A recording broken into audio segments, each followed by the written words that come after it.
Hi everybody, and welcome to DnD Horror Stories with DnD Doge. In today's video, we have a story about a dungeon master that may be a little too obsessed with snakes. A story about a dungeon master that disfigures a player's character so much that the player doesn't want to play D&D anymore. And much more. But before we get into those, here is a cat to try to help this video get some likes and comments.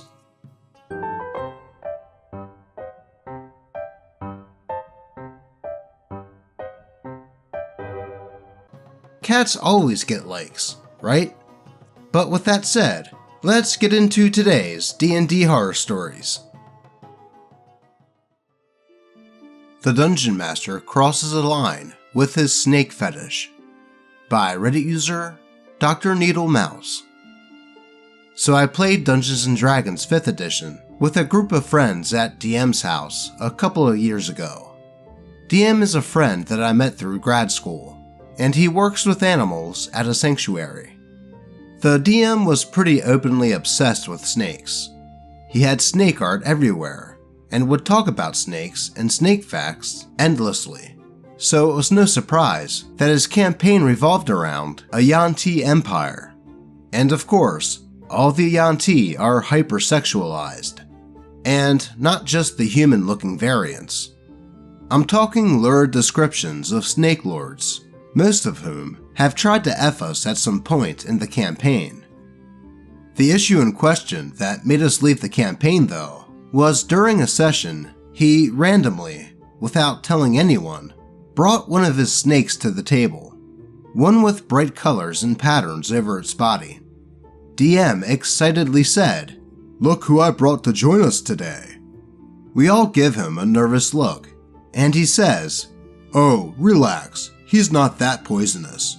Plus, he is really friendly." Wait, not that poisonous? I was willing to roll with it, but most of the rest of the party was still like, "Keep that thing away from us." Which, to DM's credit, he did. He held the snake the whole time.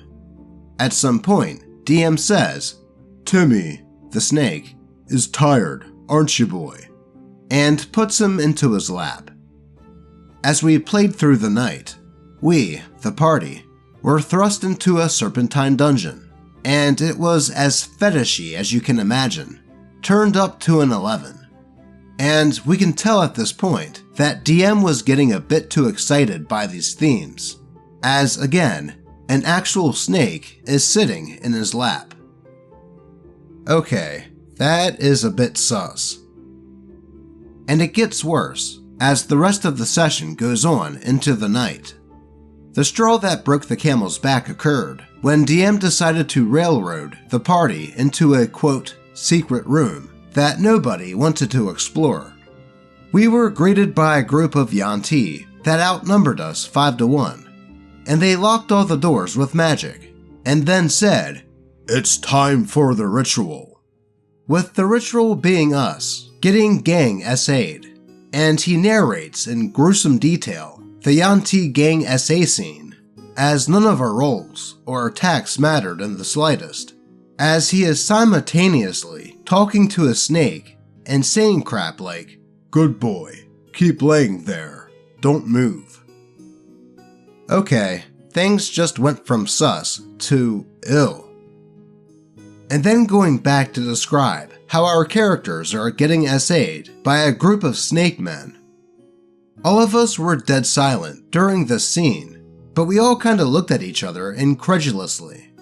Finally, I just nervously made up some excuse to leave, and everyone else was quick to say, "Yeah, let's call it," for a variety of excuses. We all texted each other and agreed that we are never playing in that campaign again. We made up excuses about work schedules, dating drama, etc. to essentially get the session cancelled for a month until DM asked us if we were losing interest, and we took this as an out and just told him that we weren't feeling D&D anymore, which was true. After that, I know I haven't played D&D since. It just left a real bad taste in my mouth. I mean, just typing it out, I can hardly believe it happened. I mean, who is that effing weird? TLDR, DM brings his snake fetish to the table with an actual snake, and then railroaded the party into a snake essay scene that made me never want to play D&D again. Well, it's one thing to spring that type of scenario onto a group of players without warning, especially without any chance to fight or do any sort of saving throws. But with that theme, and having a snake in his lap at the same time, it leads one to wonder if this was the Dungeon Master's way of getting some sort of rocks off. Normally, I would say that one of the players should have called out the DM during this, but I can understand why they wouldn't. You know, because snake. So I don't blame OP and the other players for just making up excuses to leave and not come back. Then there is the fact that this Dungeon Master works at an animal sanctuary, in which I think adds to his susness. It does suck that this experience turned OP away from D&D, but hopefully, they'll give it another shot someday.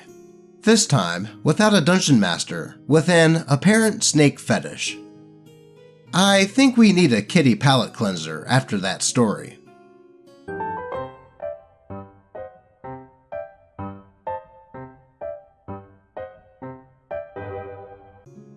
There we go. That is a bit better. Now, we can move on to the next post. Kicked from an otherwise awesome group for, quote, not acting like a fighter, by Reddit user Villain Mollusk. For reference, I love taking vanilla AF fighter builds and developing deep roleplay around them. It lets me play a central role without hogging the spotlight from the other players, and it gives me some writing challenges. Some time back, I created a fighter for my friend's game, and I explicitly made the character hesitant towards violence. He was one of those, I won't start a fight, but I will end it types, at least when it came to protecting his friends. I kind of based his personality on one of my dogs. Hey, that's a great inspiration source.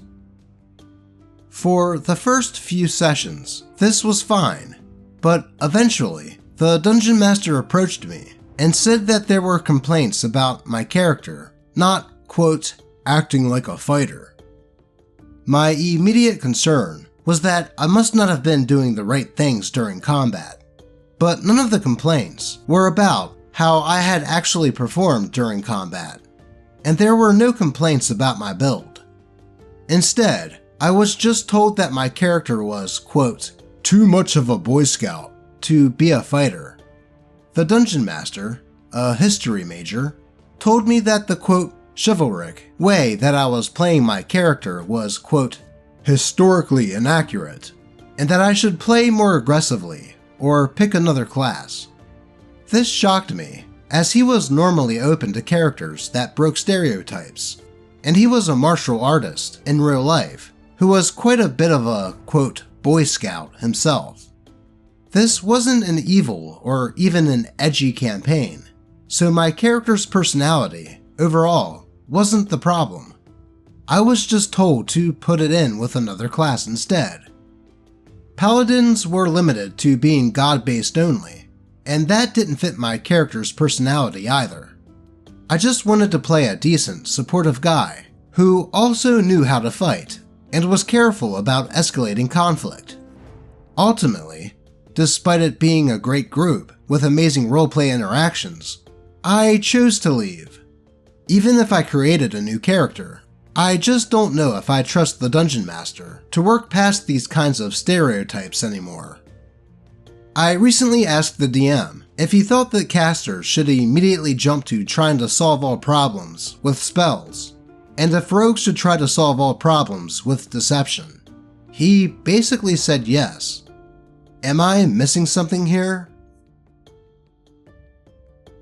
Well, first, I gotta point out that the title is a bit misleading, as OP decided to leave instead of being kicked, but that's just a little nitpick that I noticed.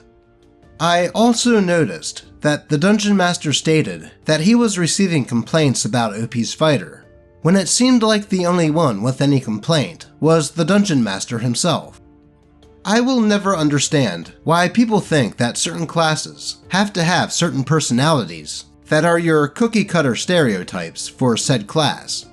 You usually see this most with bards. If OP wanted to play a pacifist fighter, I don't see any issue with that, and if anything, it makes the fighter stand out as a character. What confuses me is that OP said that this Dungeon Master used to like characters that went against the grain. I wonder what made him do a 180 on this viewpoint. But yeah, all of this seems like it would have made OP not have fun in this game, so I think he did the right thing by leaving. Hopefully, OP is able to find a new game where he can play the class and personality he wants to. Let's move on. Dungeon Master disfigured my character, and now I don't know what to do. By Reddit user SpecificLime6311. Apologies in advance for the verbose and oddly detailed post. I want to make my situation clear to better guide any suggestion I could get. So for context, I am in a party of 5, fighting its way through a heavily modified version of Curse of Strahd, and 2 sessions ago was supposed to be the finale of my Halfling Bard story arc, in which the party defeats my character's father in a fight after my bard had beaten him in a musical duel in the middle of a town. Prior to the session, I discussed with the Dungeon Master about potentially having my character jump in front of the killing blow to shield his father for dramatic purposes and perhaps cool roleplay moments. The Dungeon Master liked the idea. However, he warned me that because of some homebrew ruling, my bard could get dismembered if the attacking player critted me. I jokingly answered that I didn't mind because we could just buy a magical prosthetic in town after the dust had settled. Surprisingly, the Dungeon Master agreed.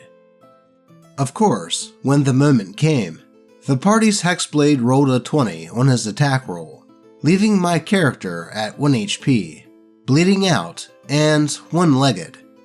This is where things started to go haywire.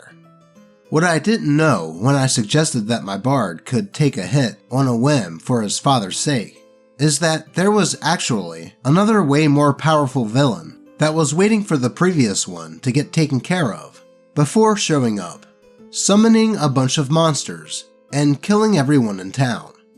Naturally, we weren't going to let that slide, so we started piling on to the new villain. But he was immune to everything except the meager psychic damage that I could do via Vicious Mockery. The session ended there, but before the next one, the Dungeon Master warned us that there was no way we could beat that new villain, and that we were better off either fleeing or talking our way out of the fight. We chose the latter option once the session began, but it came at a price. The villain told the group that he was going to let us go, only under certain conditions. One of them being that since my character was the only one to damage him a bit, he was going to get punished. This is where the title of this post comes into play. Wait, the chopping off of the leg wasn't it? What the villain did is taking my bard's body and merging it with his dying father's one, which was still on the sidelines since the new villain had showed up. The Dungeon Master then spent a good 5 to 10 minutes describing how deformed and ugly my character now was. Think Professor Quirrell from Harry Potter, but with more than just the head of Voldemort sticking out in the back.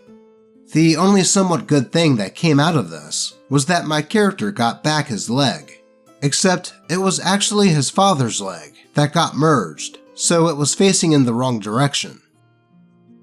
I would hardly call that one good thing to come out of it. So much for luring me in with a magical prosthetic. The end of the session allowed me to experience what my character's new form had in stock.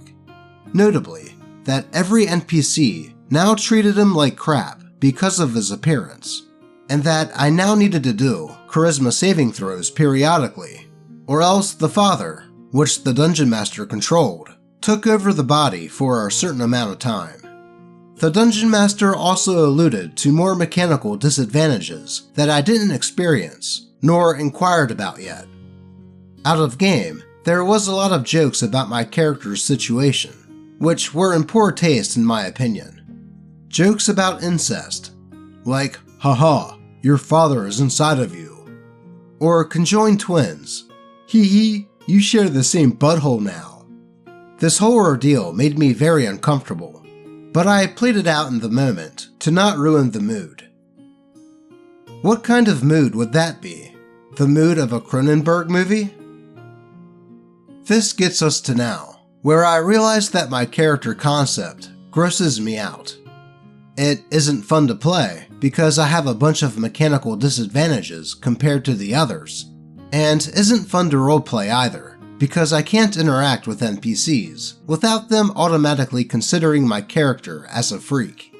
And that's not taking into account that at any moment, the Dungeon Master can decide to make me roll a save, in which the failure simply locks me out of the game for a while. Initially, after getting to that conclusion, I wanted to uphold the adage that no D&D is better than bad D&D, and hop out of this hellhole of a quest, instead of staying and being miserable in almost every aspect of the game. However, if I was to attempt to quit, it wouldn't be the first time.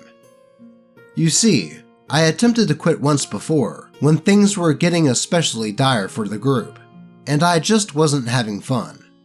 But this ended up with an entire session getting retconned, which convinced me to stay for more. I am afraid that if I announce my will to quit again, the other players and the Dungeon Master will accuse me of trying to guilt trip them into making more retcons because things aren't going my way in the quest. I want to handle things differently, but I'm not sure what to tell the Dungeon Master to communicate my discomfort with the current situation without sounding like a toddler whining about not being able to get what he wants. What would you do in this situation? Well, first, what I would do is lay out all the grievances you have with this situation, much in the same form as OP did in this post. Explain why this would take all the fun of playing away from you, and that you would rather much quit than have that be the fate of your character, in which I have to agree is really messed up. OP did do the right thing by planning with the DM on taking the killing blow that would have ended his character's father's life, and agreed with the DM when he said that if it was a crit, that he would lose a limb that they could get a prosthetic for. For that to then happen, and the Dungeon Master to do that type of thing to OP's character, is just really mean in my opinion. Like I alluded to earlier, the DM turned OP's character into some type of Cronenberg horror show. If it were me, I would let the DM know that if that is going to be the fate of that character, that I would rather not play anymore, or come up with a way to make a new character. Hopefully, they do talk it out and come to some sort of compromise. That way, OP can continue enjoying the game. Though, what would you guys do if you were put in this situation? Let's move on. My Dungeon Master made a level up decision that I don't like. Am I overreacting? By Reddit user RaiderEnjoyer666. The entire session went great. There was no combat in this session at all, as the Dungeon Master mentioned before we started that he wanted this session to be more roleplay oriented, and everyone was cool with that. We basically just made it through a giant maze of traps, and I had to help my team through a lot of it, or they would have just straight up died. I saved 2 people from falling into lava and instantly dying, and helped another pass a trial that they otherwise wouldn't have, so I feel like I contributed a lot already at this point. We finished the last trial. The session is almost over, and the group is about to start leveling up for the next session. But before we do, the Dungeon Master stops us and tells us that we must guess who the traitor in the group is, or we go up 0 levels, and the traitor goes up 2. This idea wouldn't be bad if we were at least warned about it in some way beforehand, but it felt very forced, and there was absolutely no lead-up or any indication of anyone being a traitor. I immediately guess who the, quote, traitor is by the very first person desperately pleading their innocence before anyone even says anything. But no one else believed me, and the traitor ended up gaining the 2 levels, and everyone else none. The traitor reveals that they had no idea that this was happening until 15 minutes before the session ended, because the Dungeon Master texted them, quote, "You're the traitor, don't tell anyone." And also, the quote, traitor is still in our team and adventuring like normal, so that whole thing was done for basically nothing. I told him that this ruling sucks, and the whole thing seemed kinda pointless, but he just ignored me basically. I'm kinda considering quitting the campaign, but I feel like that might be an overreaction. But I don't want to constantly be 2 levels behind someone else in the party, while also not knowing that even if I contribute the most in terms of teamwork, it could ultimately lead to nothing, and the Dungeon Master making up some BS minigame to determine level ups instead of the actual game we're playing, D&D. Well, that sounds kinda dumb. By the way it sounded, the player that was the quote traitor wasn't even aware that they were going to be a traitor. It sounds like the Dungeon Master just came up with that on the spot, and thought that a traitor being among the party sounded like a cool idea, and just randomly picked a player to be them. Heck, even if that player was purposely playing a traitor, it sounds like they didn't do anything to warrant any suspicions from the other characters. So having the characters guess who it was kinda goes against any roleplay that would lead up to that. Plus, what if the traitor player didn't want it to be revealed yet? Then there was that whole leveling situation, which is kinda stupid. Plus, why would that party continue adventuring with that character after they are revealed to be a traitor? This whole situation hurts my brain, and all I can say in this situation is that no D&D is better than whatever the heck this is. If I were OP, I would look for my D&D fix elsewhere. On to the next one. The Dungeon Master changes the story halfway through, by Reddit user Devil's Taint 0. We played in a short 10-session mini-campaign that followed a group of townsfolk trying to solve a murder of their best friend. There were 5 players in all: the rogue, the bard, the fighter, the cleric, and the monk. We played the first 4 and got very little in clues, but we had narrowed down the suspect list and possible motives. The rogue was a police detective who was, quote, leading the case. He was also the DM's best friend.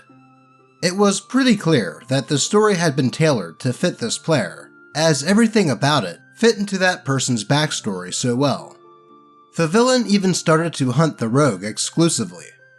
We get to the entrance of a possible hideout and end the session there. Everybody walks away happy, and a few of us hang out afterwards. The Dungeon Master asks the cleric what her plan is for the next session. She tells him that she's going to use the stuff she learned while searching the library against him, and use the spell scroll she bought earlier to stop the incantation if he tries it.